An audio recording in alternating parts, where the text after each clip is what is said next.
We are in the middle of discussing the national pension system of Korea. So I think last lecture I talked about what kind of benefits are there. So the biggest one is the old age insurance, old age pension. But if you are disabled, you can get the pension, or if you are survivor of the person who is supposed to get old age pension, then you can get the pension. Okay, so what's important is that how the old age pension works.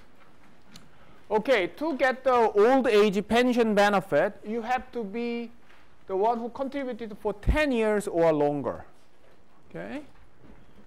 And if it's shorter than 10 years, actually they will give you just a lump sum. Okay, and that's it. No pension, just a lump sum. But if you have contributed for 10 years or longer, then you can get the benefit. And you should be older than the eligible age. Okay. How it works is a little complicated, but I will explain later.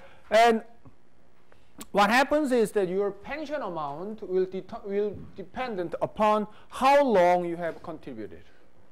So 10 years is the minimum, but actually if you have contributed less than 20 years, then you cannot get the full benefit.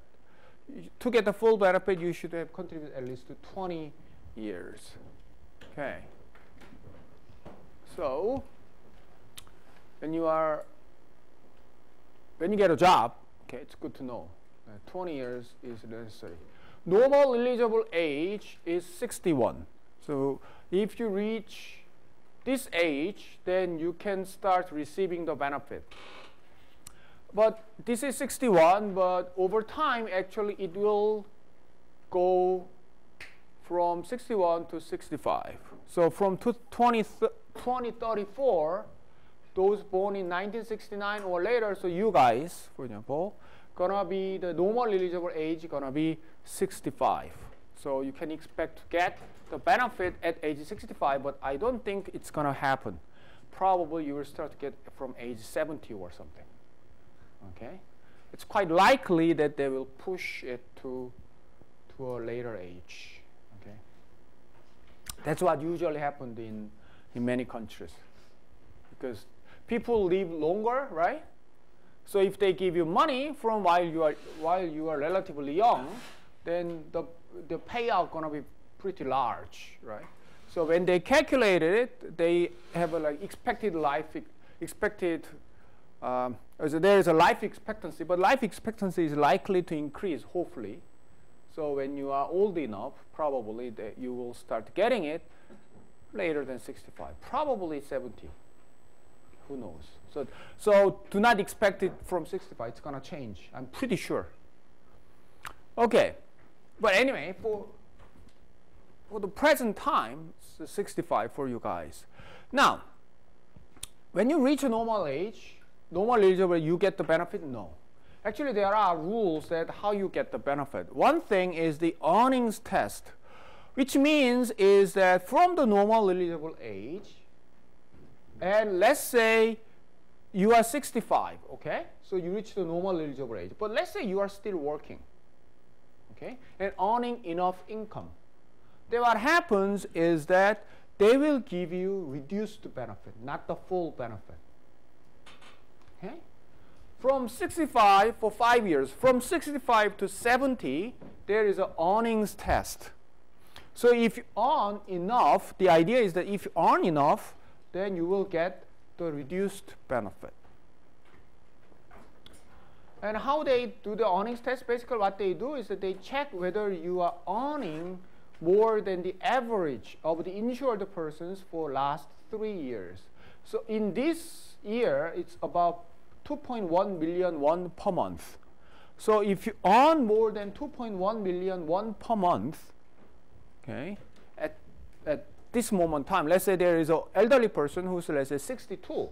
But let's say this person is earning more than 2.1, let's say 3 million won per month. Then this person would not get the full benefit, but get lower benefit. How they do it? Basically, the reduction rate depends on the earnings exceeding the threshold. So 5% for the first 1 million won, they will reduced by 5% for the first 1 million won, and 10% for the next 1 million won, and 25%. And so they have 5, 10, 15, 20, 25 for million wons. So that's the first thing, earnings test. There's an interesting implication of this. Means that for these first years, right, if you work, actually your wage rate is lower, right? Because you will get the benefit. If you didn't work, let's say, you will get the benefit for these years. Since you work, you will get the lower benefit. So in total, it looks like your wage rate is lower, right? So that's the first thing. Then there is hourly benefit. What is hourly benefit? Hourly benefit is that actually you can, let's say your normal eligible age is 65, but actually you can apply for an earlier benefit from age 60, 5 years before the normal eligible age. Okay.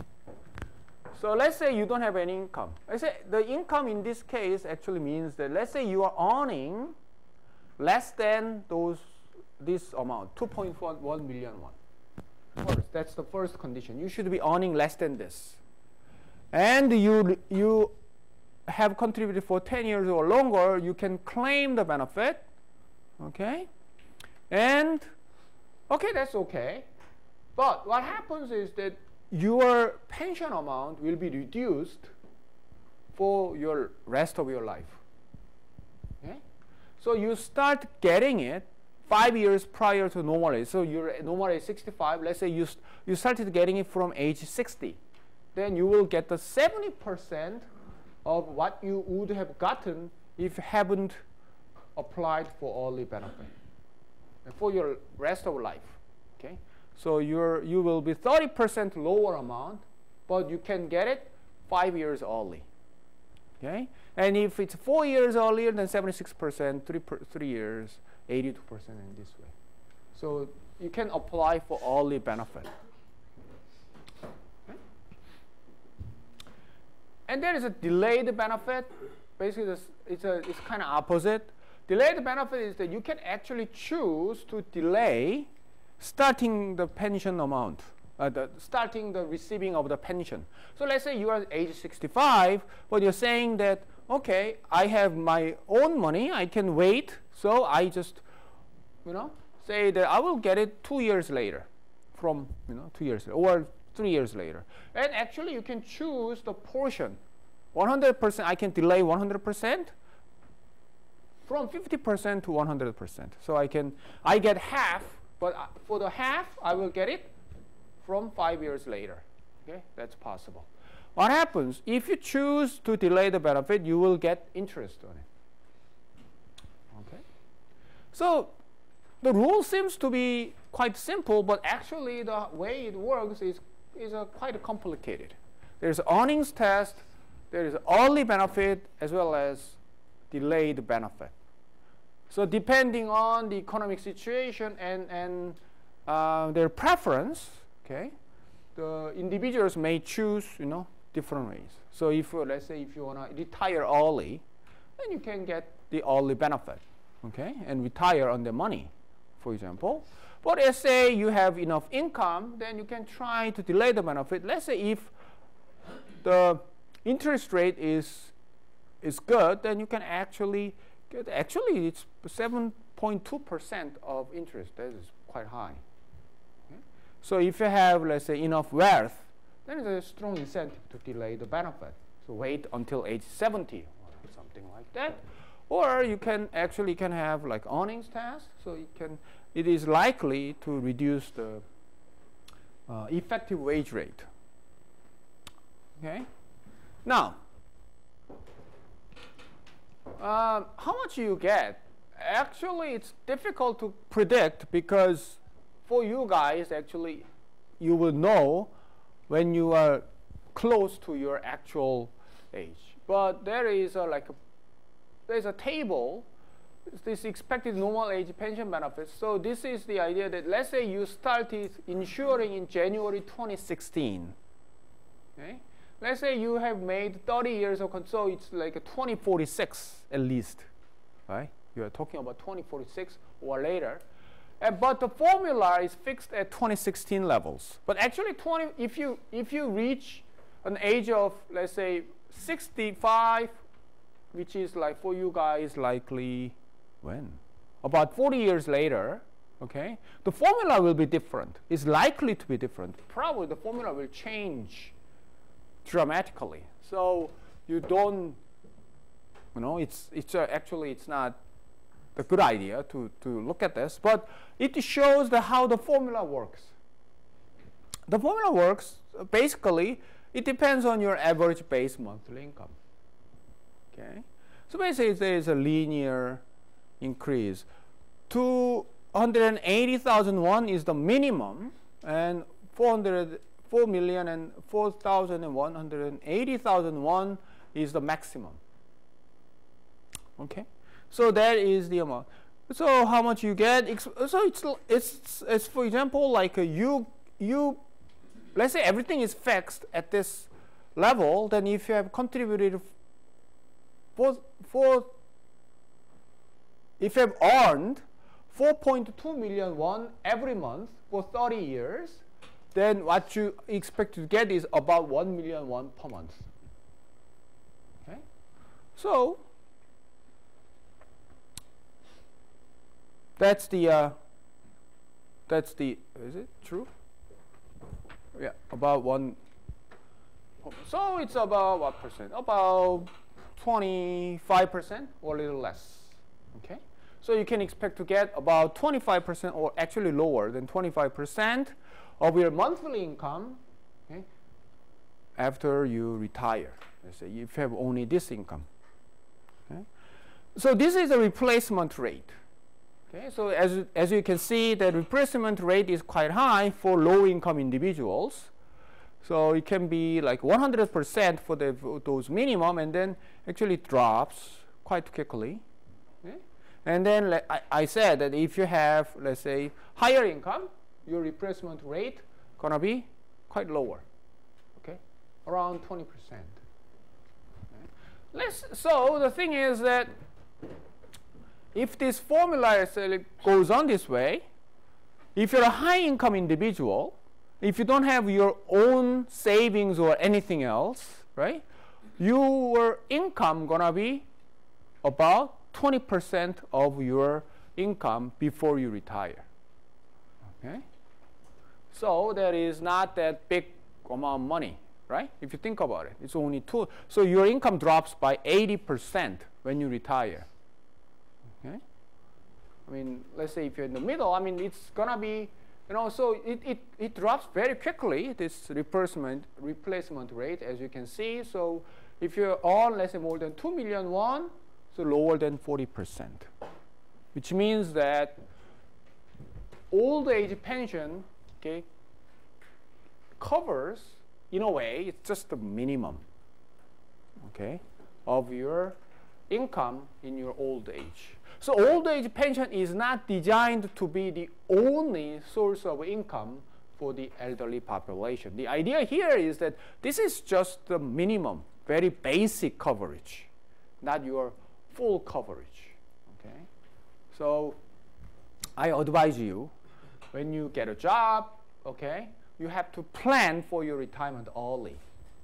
The earlier you plan, okay, the more benefit you will get. So, if you think about your national pension, your income drops by more than 50% once you retire. If you rely only on this, okay, you don't want it. Okay, income dropping 50% is just a huge hit. Okay?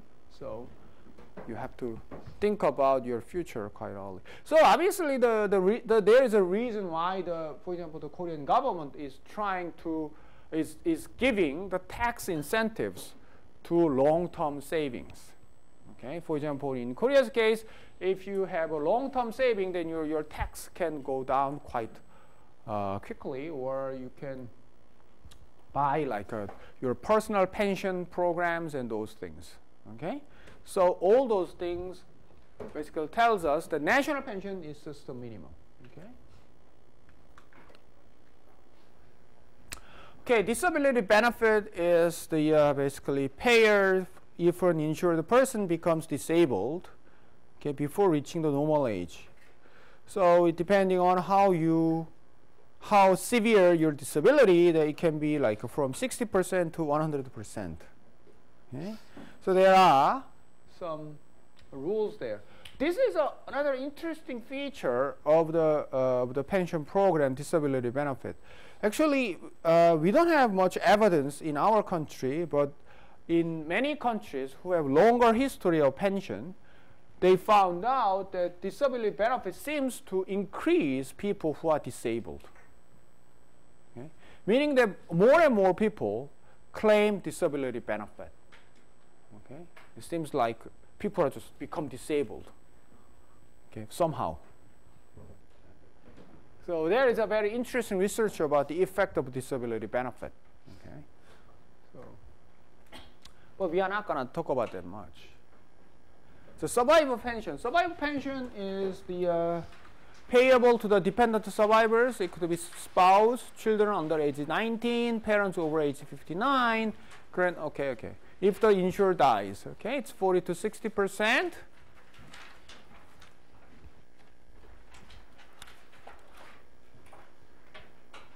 Okay, there is at least should be 2/3 of the required contribution before being disabled. Actually, before being deceased, I think. Okay, there is I should talk about this. Adjustment of multiple benefits, which means that if a beneficiary is eligible for more than one benefit, the beneficiary can keep only one of them. Okay? Which means it's something like this. Let's say there is a husband and wife. Okay? So both have been working. Let's say both are eligible for old age pension. Okay? So they were getting old age pension. Then let's say the husband dies. Then what happens? The wife now eligible for her own old age pension and survivor pension. Okay, so there are two pensions. Okay? And we may think that okay, then she will get basically double. Okay, but that's not the case, because the rule says you can get only one of them. Okay, so she should give up her own old age pension or survivor pension, not both. But there is an exception. If the beneficiary gives up the survivor pension, then she will get 20% of the survivor pension. Okay? So there is an interesting choice. Okay? So let's say if her pension is very small, okay, and if the husband's pension was pretty big, let's say, for example, she worked only for a short while, let's say 10 years or 15 years for low pay, let's say, 1 million per month. But let's say her husband was earning was insured for 30 years or longer, and then he was working for, let's say, 5 million average. Okay, then there is a possibility that survivor pension is actually larger than the old age pension. Then probably she will give up her own old age pension, get only the survivor pension. And there is another case, obviously, the opposite case. But if it's a survivor benefit is given up, then she will still keep the 20% of the pension benefit. Okay. And not only between the national pensions, but if a beneficiary is entitled to another statutory benefit, let's say industrial accident compensation. Okay? So the beneficiary got old enough, but before he started receiving his old age benefit, let's say he had an industrial accident. So he also getting the compensation from industrial accident insurance. Then what happens? Can he keep both? In a way, yeah, but the pension will be reduced or suspended, depending on how much this is. Okay? So that is the multiple benefit adjustment. There's an interesting thing about this is, let's say, going back to my first example, that her pension is very small, but let's say the husband's pension is pretty big. Okay? Then the idea here is that actually her pension has very little value to her, because if the husband dies, she will give it up anyway, right? So the idea goes that if that's the case, then the wife has lower incentive to work on her own. So compared to case where she can keep both, okay? If she can keep both, then the value of her own work is increased because she can keep the pension benefit out of her work. But let's say if that is not the case, let's say she can keep only one of them and she's likely to give up her own pension, okay? Then value of her work is reduced because she cannot keep the benefit. Okay? So there is a very interesting consequence of this. Okay? It's likely to discourage, okay, let's say, some people from working because of this. Okay, old age pension benefits are taxed. It's an income taxed, but disability and survival benefits are not. Okay, but so there is an interesting research about this. What is the consequence of taxing the old age benefit? Okay, so but we are not gonna talk about it much. So that is the case. Okay. Okay, now let's see the number of people covered by national pension in millions. Basically, it has been increasing 2015. Now it covers more than 20 million people in Korea. Okay. And these blue ones are workplace based. So these are the employees, okay, or self-employed. Okay. So these are the others, like voluntary ones. Okay. Now, number of pension recipients and the amount. Okay, number of pension recipients. 2008, it was about 2.5 million. 2015, we have now about how much? How many? About 4 million. 2.5 to 4 million. So, within 7 years, the number of recipients increased by 1.5 million. Okay. That's big increase. So because of that, the total amount being paid has increased from about 8 trillion, about 6 trillion won, and it's now about 15 trillion won. So more than doubled. Okay. So the number of recipients and the total amount paid has increased very rapidly. And it's likely to continue because the Korean society is aging, and now and more people. Actually, there is a longer history of pensions, meaning that more and more people have become eligible over the years, and they will start keep claiming the benefit, and you will see a big increase in these numbers. Okay, so that's gonna be a problem, as I said. Okay? So it's likely to, quite in the near future, the payments will start exceed the collections. Okay? So the money will start to go down. So amount paid is 2015. It was total about 15.2 trillion won. So about 15 trillion won was paid last year, and 82% is old age pension. But there is a little bit of disability, survival pension 11%, lump sum payment 5%. So most of them are old age pensions. So starting age. Okay, this is an international comparison. Korea in 2012, at that time was 60. Yeah, but in most countries 65, and USA was 66. Actually, USA is pushing up this old age retirement entitlement age, so pushing up the age. So it's gonna be 70 in the future.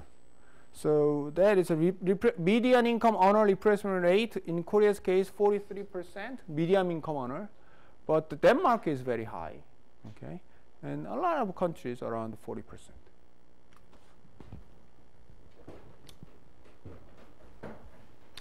Okay, this is a collection and payment in public pension. Okay.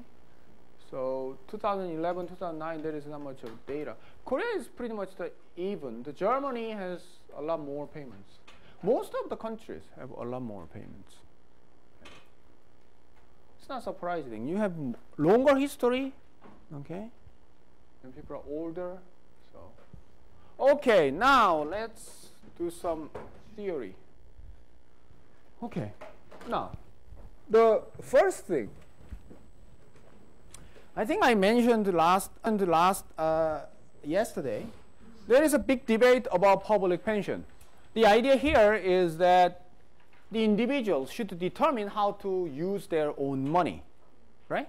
That's the basic principle. You have your money, you should be the person who decides how to use it. Okay, you may save it, you may consume it, or you may burn it. I mean, it's your choice. Okay? That's the basic idea. But public pension is basically restricting individual freedom in a sense that, you know, you have earned this money, okay, you give me 9% of your salary, you cannot touch this 9% until you become 65 years old. So you have to wait for 40 years to see your money. Okay? So it looks like, which is like a violation of individual freedom, okay, to how to spend money. Okay? So that's the first thing, that in a way that there is an argument. It's a kind of philosophical argument. It's a restriction of the freedom. Okay, that's first one. Second argument is kind of more economic. The idea goes that individuals, they save themselves. I mean, they can decide how much they save, right? So the national pension is just a replacement of the saving. Okay? So the idea is that you think that, you know, by having the national pension, you think that the, you know, people will be more prepared for their old age, but it may not be true. If you don't have any national pension, people will save anyway, so it's not going to affect much of their life. Okay? So that's the, this is actually quite a long debate. There's a quite long debate. What is the effect of national pension on private savings? Okay?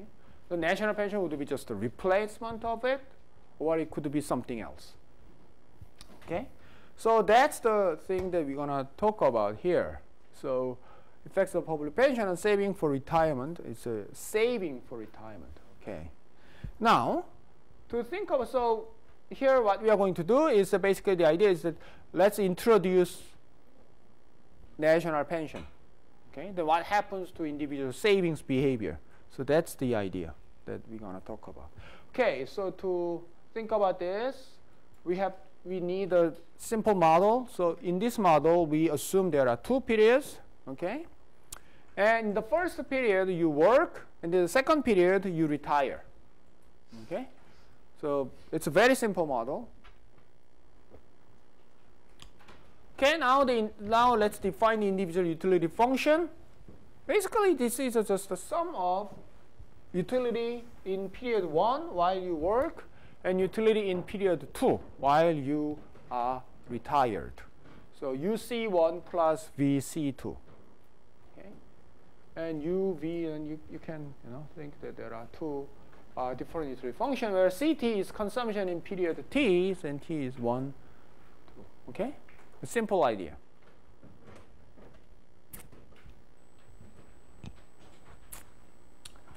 In the first period, you work, let's say for A, and then you earn W dollars. Okay? And let's say if there is a pension, then you have to contribute the certain percentage of your pension. So what you can keep is 1 minus theta times W. This is your disposable income, right? If it's a theta is 9%, then you keep only 91% of your total wage. Okay? If there is no national pension, then theta gonna be 0. So you keep everything. Okay? And S is your saving for your retirement. Okay? So you may have S if equals 0, but it's very unlikely. Okay? If let's say there is no pension, okay, let's say there is no pension. So then you have C1 equals W. Okay? Then S is not likely to be 0 because in that case you are going to starve in the next year, right? Next period. So if there is no pension, then S is going to be positive number. Okay? But theoretically it's possible that S is 0. Okay. Now you have, so pension contribution is theta W in the period 1.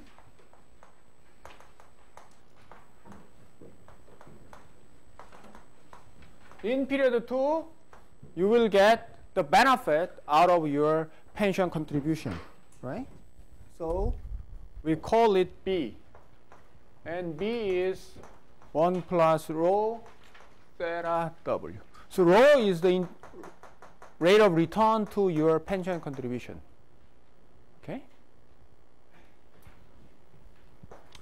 And then you have your own saving, private saving, so it's S, right?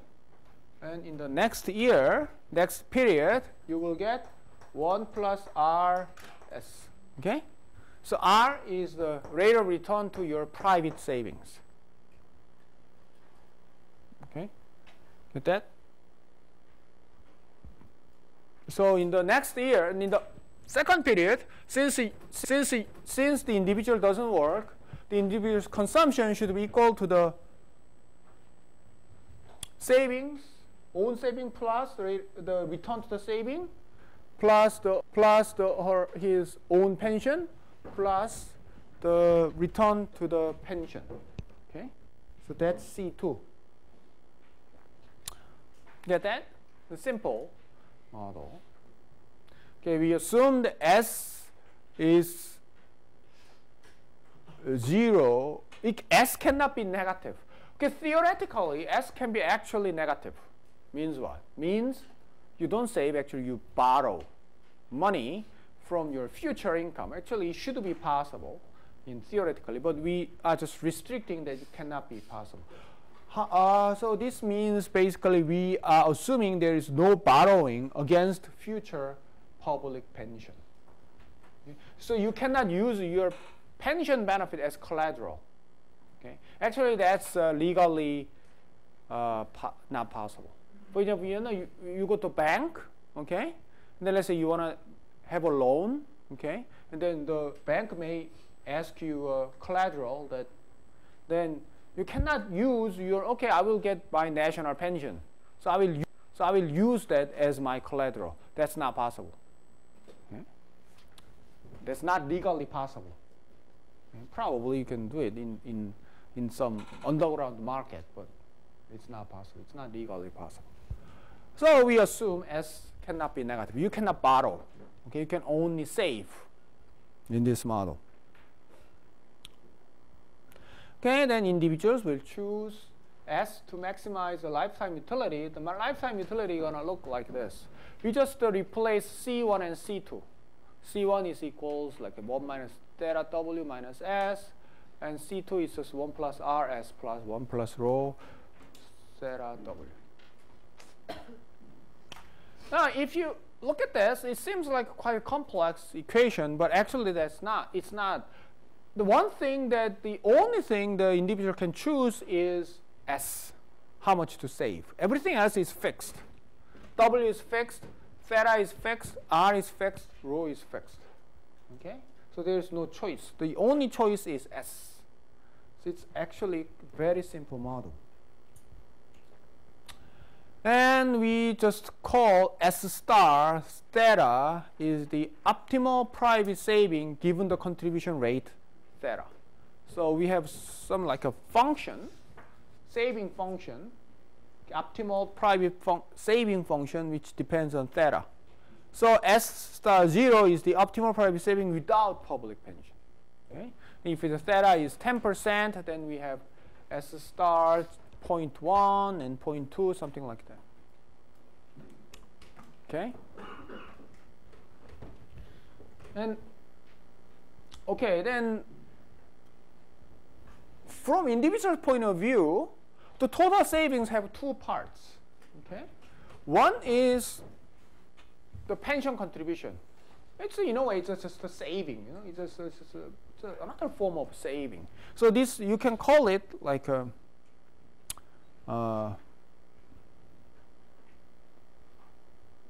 public saving or just pension contribution. And S star theta is your private saving. Okay? And from whole economy's point of view, basically it's the same thing. The whole economy will have total savings that consist of pension contributions and the sum of all the individuals' private savings. Okay? So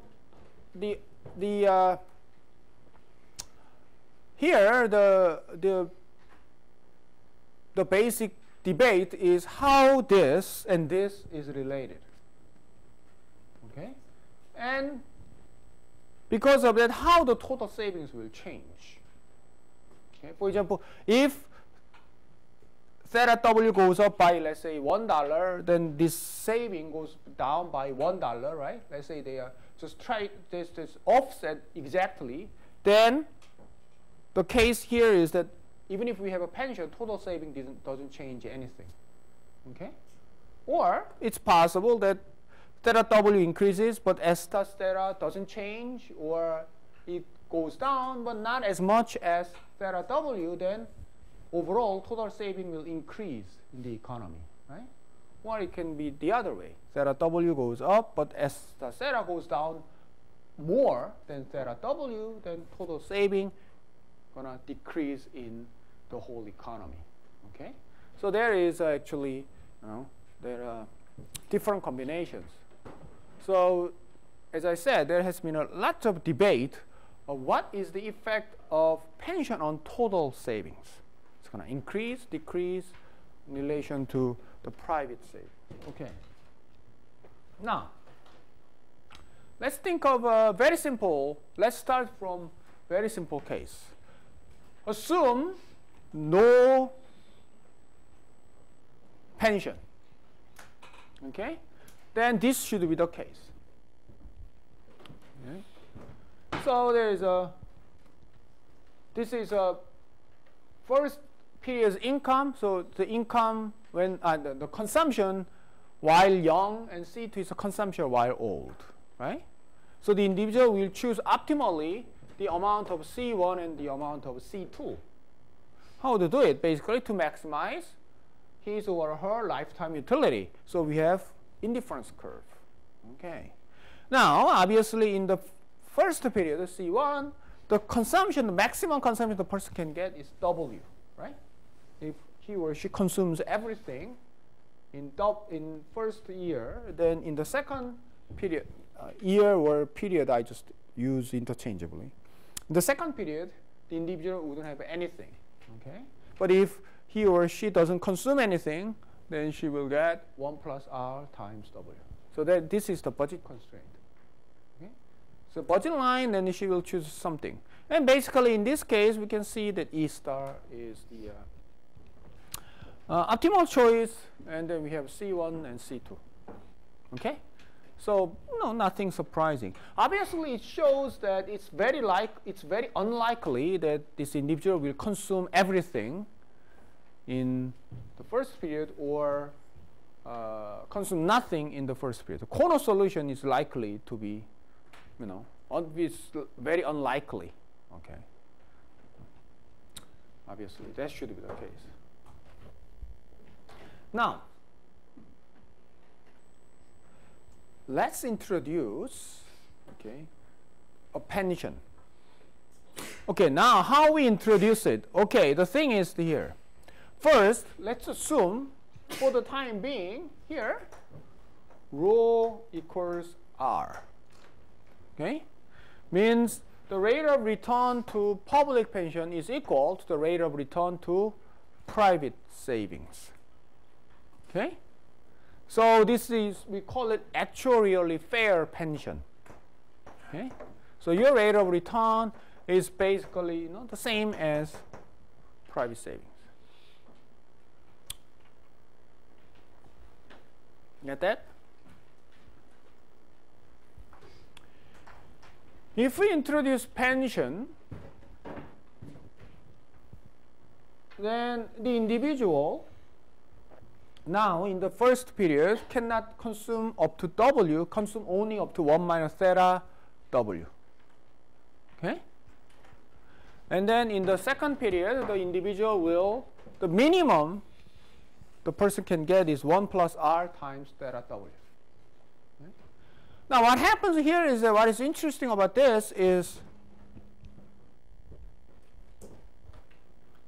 this is the pension that the person should pay. Okay?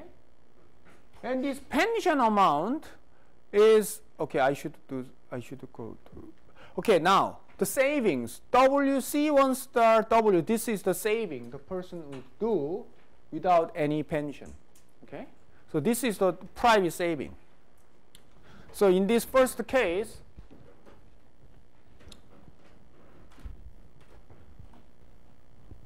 okay, the private saving here is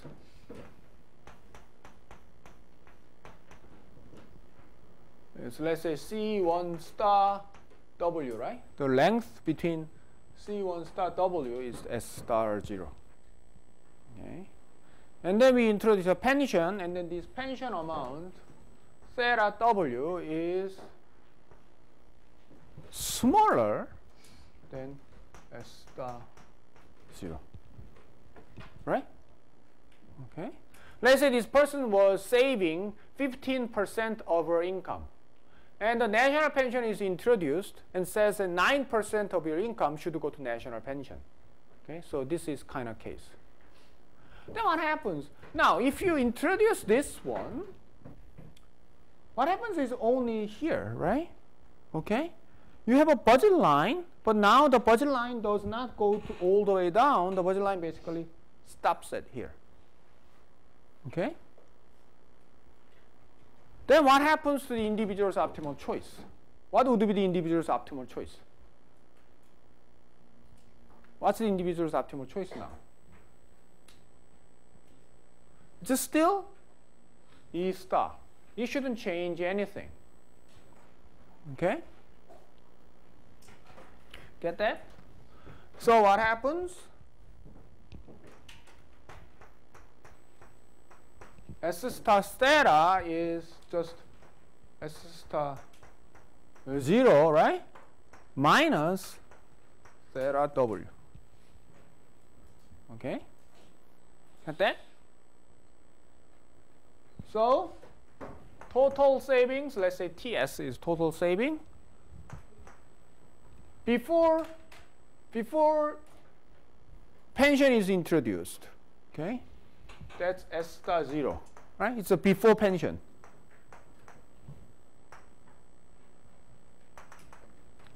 After pension, what happens? S star theta, right? Plus theta W, that is the after pension, right? Okay? But we know that S star theta is S star 0 minus theta W plus theta W, which is equal to S star 0, right? Okay? So this is after pension.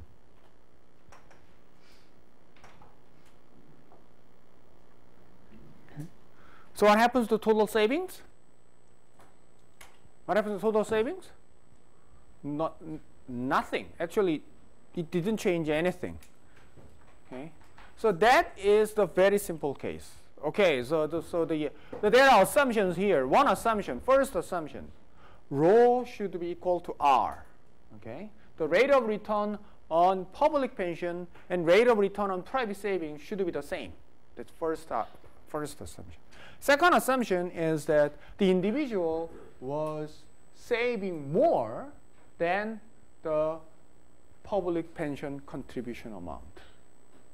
Okay, if that's the case, the introduction of public pension just replace part of the private savings with the public pension. Overall, no change. Total savings is just the same. So it's just a pure crowding out of public-private savings by public pension. Okay. So if the economy consists of everyone like this one, okay, then we can say that having public pension has no effect whatsoever on individuals' welfare or consumption or anything. Okay, we just introduced public pension to no effect whatsoever. So you can have an argument saying that we don't need this. Okay, we just create a bureaucracy that doesn't do anything. It's probably costly. From society's point of view, you should have people working there. Actually, these people are at the end doing nothing. Okay, so that is the argument. So if you assume two things, R equals rho, and everyone is, let's say we call them savers. Okay, let's say everyone is saving, okay, more than the contribution to the pension, then at the end, there is no effect by public pension. Okay. So if you believe this picture, you can argue that we don't need public pension. Okay? Makes sense. Huh? Now, but let's think of a different situation. Here we assume that this person is saving, let's say, 15% of the income. Okay? But let's say that there are individuals, obviously, who have different preference from this individual. Okay? And this individual actually consume now. Okay? So this individual have this indifference curve that is more steep, okay, or flatter. Steep. More steep. So has a stronger preference for consumption now. Let's call this person spender. Right? This person wants to spend right now. Okay? And so without the pension, this person was doing E star. Let's say this person was saving only 5% of her income, okay, for the future. But let's say now we have pension that requires this person to save 9%. Okay? Get that? Then what happens? Now this person's optimal choice cannot be E star because this E star just became infeasible. Basically what happens here is that your budget line just removes this part. Okay? Then what would happen to this individual, E star? What is this person's optimal choice? Optimal choice is gonna be E2 star, right? Right here. The corner solution actually. Okay? Then what happens? What is this person's private saving? 0, nothing, right? She doesn't save anything. So this is the case, okay? So now S star 0 is C1 star W, okay, it's the same thing, but here what is right? Theta W is greater than S star 0. Okay? Then what is S star theta? Is 0, right? Okay.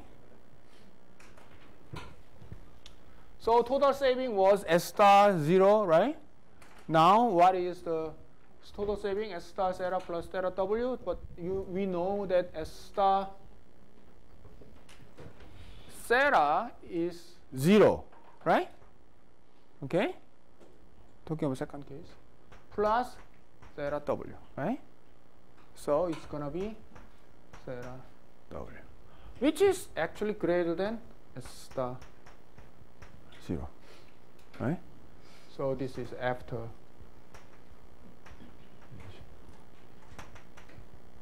Okay? Get that? So what happens? For the spender,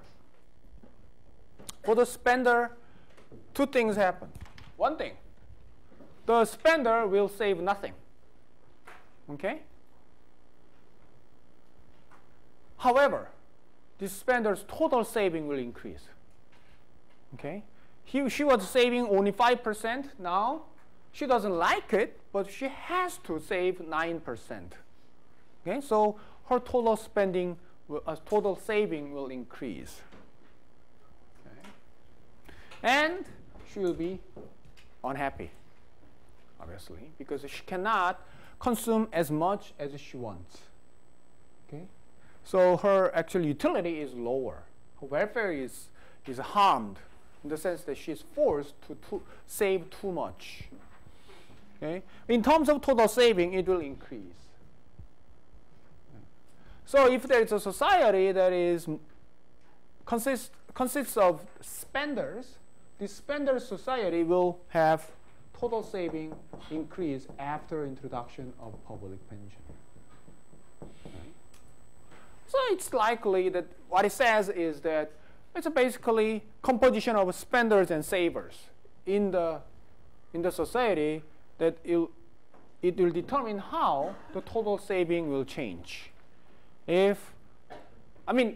Actually the idea is that if you have spenders, then total saving should increase necessarily, even it's a small portion, because savers will not change anything. Total saving will stay the same, but if you have spenders, then spender will just push up the total savings after public pension.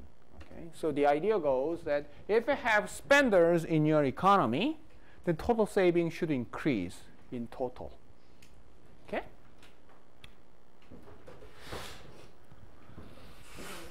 Okay, so this is the one that I talked about. Now, so here, up to this point, we discussed how the introduction of pension will change the savings. Now, what we are going to talk about is that let's assume that we have pension in existence, but let's say we change the theta. We increase the contribution rate. Let's say from 9% to let's say 13% or something. Okay, so it's likely to happen in the future. You probably now it's 9%, but I think for your case, not in the near far future, you will contribute more, not 9%, probably way more than 9%. Because it's obvious that we will run out of money. Okay? So somebody should just make up for it. Or you probably face lower benefit. Okay? So either way. Okay? So let's say they push up the theta. Okay? Now the first case is pretty simple. Let's say that the person's individual's choice was, let's say, 15% of total.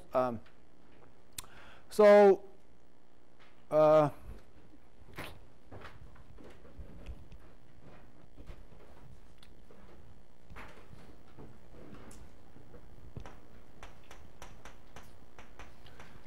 S star theta 0 is, what is S star theta 0? What is a private saving? Private saving is C1 star to 1 minus theta 0 W, right? So basically the distance between C1 star 1 minus theta 0 W is the private savings. Okay? And then we push up the contribution rate, okay, from theta 0 to theta 1. Let's say 9% to 13%. Okay? Then what happens? Okay, now because of that, increase of theta W is just Okay. So let's say from 9% to 13%, so 4% of the total income is increased as the public pension. And then what happens? S star theta 1. S star theta 1 now becomes between C1 star 1 minus theta 1 W. So let's say change in S star theta 1, okay? No, S star, probably we should call S star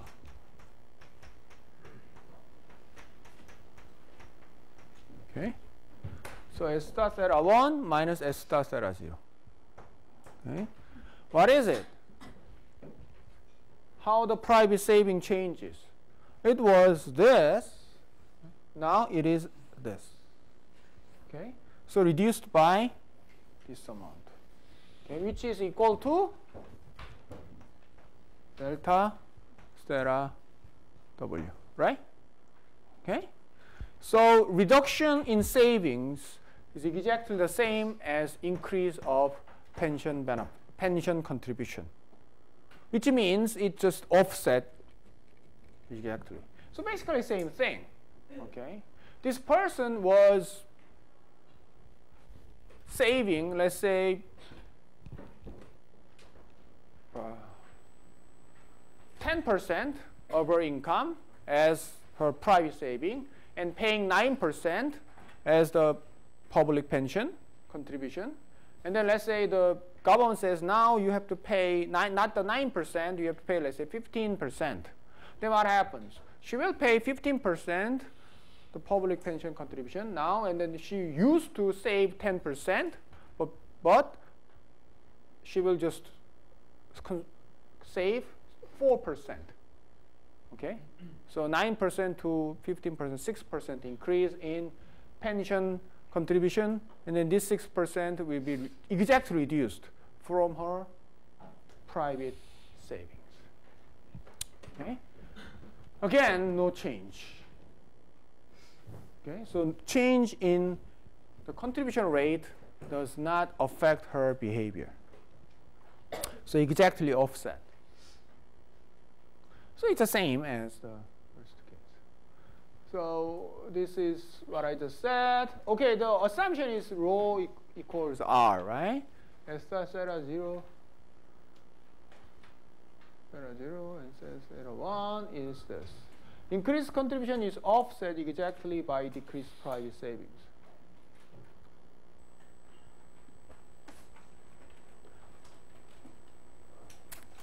There is a second case. The second case here is that she's a saver, but not as much this first person. Let's say she was saving, so she was paying 9% as contribution, but she was saving only, let's say, 5%. Okay? So her total saving was 14%. Okay? But now the government says that you have to pay higher contribution, okay, from 9% to, let's say, 15%. Then what happens here is that now she has to pay theta 1 W, right? Okay. So what happens? She will move to E2 star. Okay. So she was a saver, but not as much as the first one. Okay. So in this case, what happens here is that this and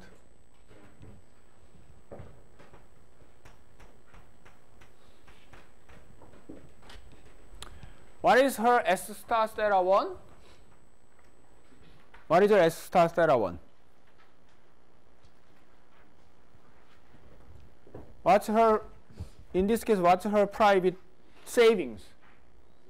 It's 0, right? So case here is that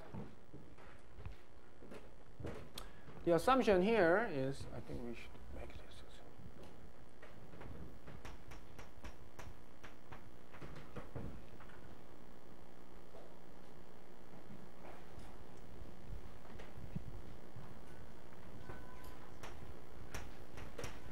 S star theta 0 is smaller than delta theta W, right? Then if that's the case, then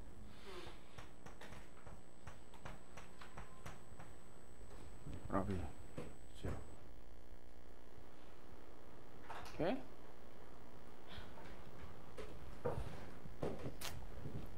So total saving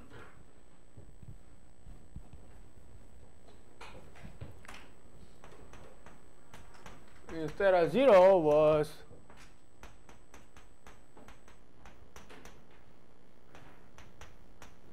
right? Okay. And then total saving theta 1 is gonna be just theta 1 W because she doesn't save anything. Okay? So then change in total saving gonna be theta 1 W minus theta 0 W minus S star theta 0, but we know that, so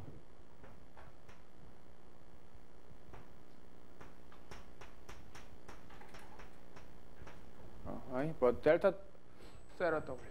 Delta theta W is greater than star theta 0. It's gonna be positive, right? Okay. So what happens? What happens here is that increased contribution leads to zero private saving. The decrease in saving. Okay, so saving gonna decrease because it will private saving. Sorry, the private saving decrease from some positive amount to 0. Okay? But it's not as much as the increase of contribution. So in total saving, it's going to increase.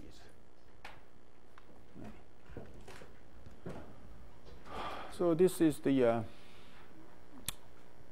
this is what I just said. So the total decrease of private savings in the economy is smaller than the total increase of pension. So what happens here is that if you have an economy that has only the savers, like a large savers in the first one, no change. But if you have